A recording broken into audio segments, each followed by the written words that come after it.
Hello traders, welcome back to my YouTube channel. और आज की वीडियो में सबसे पहले हम मार्केट का एक व्यू ले लेते हैं, उसके बाद हम अपनी पोजीशन देख लेंगे और कल के लिए मार्केट में क्या पॉसिबिलिटीज बन सकती हैं वो सारी चीजें आज इस वीडियो में हम डिस्कस करने वाले हैं। तो वीडियो को एंड तक देखना और वीडियो पसंद आए इसको लाइक कीजिएगा।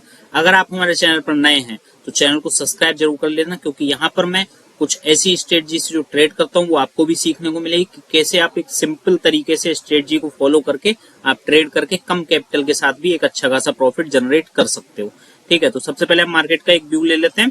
मार्केट में आज निफ्टी जो हुई है वो लगभग 150 पॉइंट मतलब क्लोज हुई है ग्रीन में, और बैंक निफ्टी और सेंसेक्स और सारे ही इंडेक्स आज लगभग आधा % के आसपास ग्रीन में ही बंद हुए हैं। ठीक है, तो ये तो मार्केट की बात होगी। सेंसेक्स की अगर बात करें हम तो इसकी कल एक्सपायरी है वीकली, और मंथली भी एक्सपायरी कल ही है। ठीक है, तो मंथली और वीकली दोनों एक्सपायरी एक साथ लास्ट है मंथ का, तो इसलिए कल होने वाली है सेंसेक्स से एक्सपायरी। तो उसमें आज क्या हो सकता है उसके बाद हम देखेंगे हमारी पोजीशन क्या इस समय रनिंग है और क्या हमें प्रॉफिट लॉस उसमें चल रहा है। ठीक है, तो अगर हम सेंसेक्स की बात करें तो हम यहाँ सेंसेक्स लगा लेते हैं। ठीक है, तो सेंसेक्स में अगर इंफॉर्मेशन में चले यहाँ पर हम तो हमें देखने को मिलेगा ओवरऑल पीसीआर है वो 0.91 है। इसका मतलब हल्का सा वीकनेस सेंसेक्स में दिख रही है ओवरऑल क्लोजिंग बेसिस पे, मगर ये बहुत ज्यादा नहीं है। मतलब पीसीआर न्यूट्रल समझ लो, एक के आसपास है तो इसका मतलब न्यूट्रल है। मार्केट में ना बहुत ज्यादा तेजी है और ना बहुत ज्यादा वीकनेस है, हल्की वीकनेस मान सकते हो आप, क्योंकि एक से पीसीआर कम है। अगर एक पीसीआर होता है तो इसका मतलब न्यूट्रल होता है, अगर एक से कम होता है पीसीआर तो इसका मतलब हल्की सी फिर बियरनेस या मतलब कमजोरी समझ सकते हो। और एक से ऊपर पीसीआर जाएगा तो इसका मतलब मार्केट में तेजी होने की आशंका है, या फिर पीसीआर मतलब कुल मिला के तेजी है, बुलिशनेस है अगर एक से ऊपर है। ठीक है, मैक्स पेन की बात करें तो 82,000 पे मैक्स पेन है, और सेंसेक्स आज के लिए क्लोज हुआ है 82,184। यानी कि मैक्स पेन का मतलब ज्यादातर जो ऑप्शन सेलर हैं वो क्या चाह रहे हैं कि सेंसेक्स की जो एक्सपायरी आने वाली है वो कहां पर होनी चाहिए ताकि उनको ज्यादा प्रॉफिट हो। तो उस हिसाब से अगर मैक्स पेन की बात करें तो 82,000 पे है, यानी कि मैक्स पेन जो है वो इस एरिया में है। 82,000 यहाँ इस एरिया में है मैक्स पेन, यानी कि ज्यादातर ऑप्शन सेलर चाह रहे हैं कि सेंसेक्स की जो ये एक्सपायरी है वो इस लेवल के आसपास हो, क्योंकि यहाँ होगी तो उन्हें सबसे ज्यादा प्रॉफिट होगा। ऑप्शन सेलर क्या चाहेगा कि उनके सारे जो भी उन्होंने कॉल या पुट बेच रखी है वो सारी जीरो हो जाए। तो जीरो होने के लिए यानी कि 82,000 पे वो चाह रहा है कि मार्केट रहनी चाहिए। तो मार्केट में देखते हैं, तो अकॉर्डिंग अगर पीसीआर देखा जाए और सब कुछ, तो मुझे लगता है एक्सपायरी फिर 82,000 के आसपास होनी चाहिए। बाकी पीसीआर चेंज होता रहता है, मैक्स पेन चेंज होता रहता है, तो अगर मैक्स पेन ऊपर की तरफ शिफ्ट होता है तो फिर एक्सपायरी भी ऊपर की तरफ जा सकती है। तो अभी का फिलहाल ये भी हुआ है, यानी कि कल भी मुझे मार्केट में ऐसा लगता है कि कल बहुत ज्यादा तेजी मार्केट में नहीं हो सकती। हो सकता है मार्केट इसी रेंज में जहां आज थी इसी रेंज के आसपास कल भी मार्केट घूमे। ठीक है, तो ऐसा हो सकता है। बाकी देखते हैं कल क्या होता है। अब हम पोजीशन की बात करें अगर सेंसेक्स की अपनी, तो हमारी जो सेंसेक्स की पोजीशन रनिंग है इसमें हमें लगभग जो प्रॉफिट हो रहा है वो 1,800 रुपए के आसपास प्रॉफिट रनिंग है। कल एक्सपायरी है, इसमें हमें मैक्सिमम प्रॉफिट 2,600 के आसपास हो सकता है। यानी कि अगर मार्केट हमने जो पुट बेच रखी है, पुट बेची हुई है ऑलरेडी, तो 80,800 और 80,700 की पुट बेच रखी विद हेज के साथ। तो यानी कि 80,800 और 80,700, यानी कि हमारी जो पुट बिकी हुई है वो यहाँ की बिकी हुई है 80,800 की। तो मुझे लगता है कि ज्यादातर लगभग 90 या 99% मुझे चांस लग रहा है कि एक्सपायरी इसके ऊपर ही होगी, सीधी सी दिख रही है। अगर कोई मार्केट में कोई बुरी बहुत बड़ी खबर नहीं आती है ताकि गैप डाउन हो जाए या कोई मार्केट क्रैश जैसा सिनेरियो बने, क्योंकि यहाँ से मार्केट का गिरना अगर हम परसेंटेज वाइज बात करें, ठीक है, यहाँ से हम देखें मार्केट अगर यहाँ से गिरती है कल और हमारे लेवल तक आना होगा मार्केट को, तो यानी कि मार्केट को लगभग 1.5% से ज्यादा गिरना पड़ेगा, जो कि बहुत ही कम चांसेस में होता है। और अभी ऐसी कोई न्यूज या ऐसी कोई बुरी खबर है नहीं मार्केट में कि 1.5% कल सेंसेक्स गिर के बंद हो। तो ज्यादातर चांसेस तो यही है, बाकी मार्केट में कुछ भी हो सकता है कहने को। तो अगर मार्केट ये सेंसेक्स कल एक्सपायर कर जाता है 80,800 के ऊपर तो ये सारी पुटें जीरो हो जाएंगी और इसमें हमें मैक्सिमम प्रॉफिट 2,600 होगा। यानी कि अभी हमारा जो प्रॉफिट रनिंग है वो 1,800 है, यानी कि 853 रुपए हमारा प्रॉफिट और बचा हुआ है, जो हो सकता है अगर एक्सपायरी इसके ऊपर होती है तो हमें 800 रुपए का कल बेनिफिट और मिल जाएगा और ये सारे प्रीमियम जीरो हो जाएंगे। तो लगभग हम इन पुटों में 2,500 रुपए कल हम बुक करने वाले हैं। ठीक है, तो ये तो हो गई सेंसेक्स की बात। अब बाकी बात करते हैं हम निफ्टी की। तो निफ्टी में आज क्या हुआ है सबसे पहले वो देख लेते हैं। निफ्टी आज गैप अप ओपन हुई थी, यानी कि कल का जो लेवल था 24,920 910 का, वो लेवल कल मार्केट क्रॉस नहीं कर पाई थी और रेजिस्टेंस फेस कर रही थी। आज उसी के आसपास या उससे ऊपर हल्का गैप अप निफ्टी हुई और उसके बाद वहां से फिर पहली कैंडल 15 मिनट की कैंडल में ही अच्छी खासी तेजी देखने को मिली निफ्टी में। उसके बाद फिर थोड़ा सा रिवर्स हुई और उसके बाद फिर साइडवेज हो गई, यानी कि 11 बजे के बाद फिर निफ्टी साइडवेज हो गई थी, सेंसेक्स भी। फिर उसके बाद मार्केट में कुछ ज्यादा कुछ हुआ नहीं, मार्केट साइडवेज ही रहेगी और प्रीमियम फिर टिके होते रहे जो भी हुआ। अब निफ्टी की हम अपनी पोजीशन की बात करें तो निफ्टी में हमारी जो पोजीशन रनिंग है वो हम देख लेते हैं।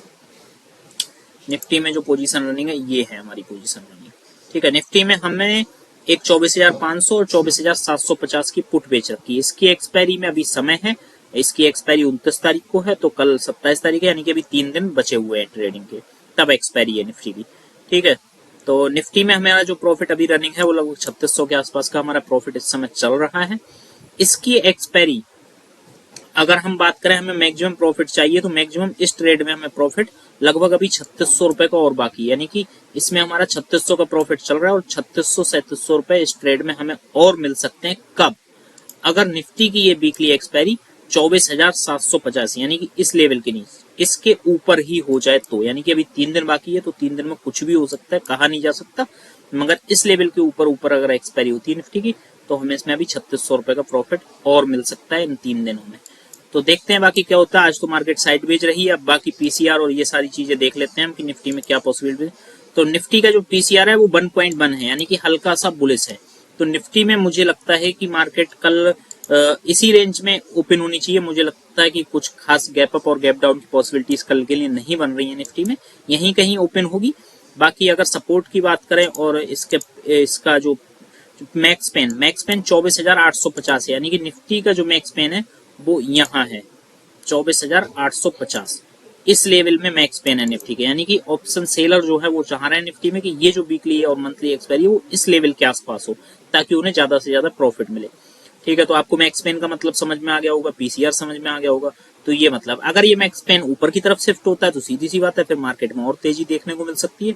और बाकी मार्केट मुझे लगता है कि एक बार 24,900 के लेवल तक निफ्टी आना चाहिए, मुझे ऐसा लगता है। कल या परसों में कभी भी हो सकता है कल एक्सपायरी सेंसेक्स की तो थोड़ा सा सेंसेक्स करेक्ट हो तो साथ में निफ्टी भी नीचे आए, ठीक है, ऐसा हो सकता है। बाकी देखते हैं अगर मार्केट में कल कोई गैप अप और गैप अप डाउन की पॉसिबिलिटी मुझे तो खास नजर नहीं आ रही। मुझे ऐसा लग रहा है कि मार्केट 24,900 जो एरिया है 910-920 वो अब एक सपोर्ट की तरह निफ्टी के लिए अच्छा खासा काम करना चाहिए, ठीक है। और बाकी मार्केट इसको ब्रेक करती है तो फिर नीचे के लेवल देखने को मिलेंगे और हमारा 24,750 के ऊपर अगर निफ्टी एक्सपायर होती है तो हमें इसमें अच्छा खासा प्रॉफिट मिल जाएगा। तो हम सिंपल सी स्ट्रेटजी क्रेडिट स्प्रेड बना के हमने काम कर रहे हैं और हमारा जो ओवरऑल रनिंग सेंसेक्स और निफ्टी का मिला के 5400 रुपए के आसपास चल रहा है। आज ऑर्डर में देख सकते हो हमने कोई भी पोजीशन आज नहीं ऐड की है, ना कोई प्रॉफिट बुकिंग की है। आज का दिन ऐसा ही क्लीन गया है, कुछ भी नहीं हमने नया नहीं किया है। अब बाकी देखते हैं मार्केट में कल क्या होता है। तो इस वीडियो से आपको बहुत कुछ सीखने को मिलेगा, समझ में आया होगा, क्योंकि देखिए ओवरऑल सारी मार्केट आप देखिए, अगर हम इसको बड़े टाइम फ्रेम पे भी देख लें निफ्टी को एक बार, क्योंकि निफ्टी हमारे शेयर मार्केट की एक मेजर इंडेक्स है तो यहाँ से बहुत सारे आइडिया मिल जाते हैं। तो मार्केट 24,500 का सपोर्ट लेके मार्केट तेज ऊपर गई है और इसके बाद अब मुझे नहीं लगता कि मार्केट में एक, देखिए 24,500 का जो लेवल है ये वाला, ये तो स्ट्रॉन्ग सपोर्ट है ही निफ्टी के लिए, ठीक है। बाकी एक जो नया लेवल हल्का निकल के आ रहा है वो 24,900 के आसपास का मुझे लग रहा है। बाकी देखते हैं क्या होता है। 24,900 के लेवल को अगर सपोर्ट बना के निफ्टी और ऊपर निकलती है तो फिर और अच्छी तेजी देखने को मिल सकती है। अगर ये 24,900 के आसपास आएगी तो हम नेक्स्ट एक्सपायरी अगर कल आ जाती है तो फिर इसी एक्सपायरी की, और अगर कल के बाद आती है तो हम नेक्स्ट एक्सपायरी की तरफ और पुट की तरफ प्लान कर सकते हैं, ठीक है। बाकी देखेंगे मार्केट के सिचुएशन के अकॉर्डिंग। तो इस वीडियो से आपको बहुत कुछ सीखने को मिला होगा, देखने को मिलेंगी हमारी पोजीशन और हम किस तरीके से ट्रेड करते हैं वो सारी चीजें आपको देखने को मिली होंगी। तो वीडियो पसंद आई उसको लाइक कीजिएगा और चैनल को जरूर से सब्सक्राइब कर लेना और लोगों के साथ भी शेयर करना, क्योंकि जो लोग नेक्ड ऑप्शन बाइंग और सेलिंग करके, नेक्ड यानी कि सिर्फ वो खुली ऑप्शन बाइंग या सेलिंग करके लॉस कर रहे हैं, वो इस स्ट्रेटजी से ट्रेड करेंगे तो उनका लॉस कम हो सकता है, रिस्क कम हो सकता है। भले ही रिवॉर्ड मतलब आपका जो होगा वो भी एक फिक्स्ड होगा, मगर आपके लॉस के चांसेस कम हो जाएंगे। तो लोगों के साथ शेयर करिएगा ताकि लॉस ना करे लोग ऑप्शन बाइंग नेक्ड करके, ठीक है। स्ट्रेटजी बना के काम करें और आपको कोई क्यूरी हो या मतलब आप कुछ जानना चाहते हैं, सीखना चाहते हैं तो आप कमेंट करके हमसे पूछ सकते हैं। मिलते हैं कल किसी नई वीडियो में, तब तक आप सभी का बहुत बहुत धन्यवाद।